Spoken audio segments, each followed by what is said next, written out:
Élections en Turquie, Internet, dernier refuge pour les candidats en campagne. Une jeune fille regarde sur son portable un meeting audiovisuel posté sur Twitter du candidat pro-kurde Selahattin Demirtas.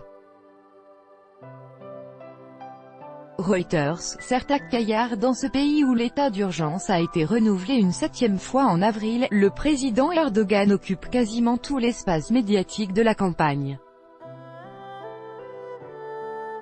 Ses opposants se débrouillent tant bien que mal sur les réseaux sociaux pour convaincre les électeurs à presque 15 jours du double scrutin présidentiel et législatif anticipé.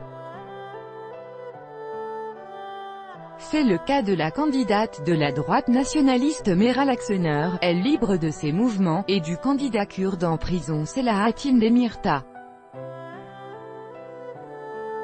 On sonne à la porte d'un appartement clair. C'est l'épouse de Selahattin Demirtas qui ouvre. Ce sont les images de la vidéo postée sur le compte Twitter du candidat emprisonné. Une quinzaine de personnes s'assoient sur les canapés colorés du salon. Soudain, le téléphone sonne. Au bout de la ligne, le chef de file du HDP accusé de terrorisme. Il s'agit de son coup de fil hebdomadaire de 10 minutes autorisé à sa famille.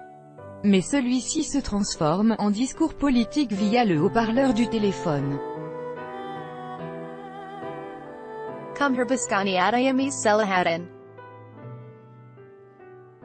Il cherche à créer une société de la peur, à régner par la peur. Mais tous ensemble nous pouvons construire le futur d'une Turquie démocratique, exhorte virtuellement le candidat prisonnier Selahattin Demirtas.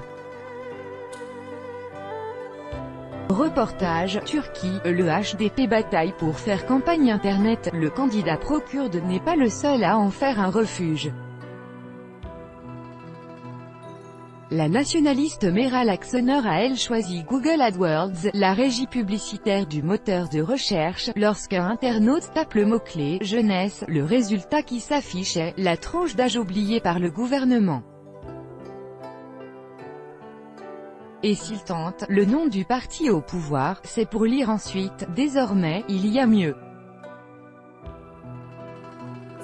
Ainsi, chaque message redirige vers le site du parti de la candidate.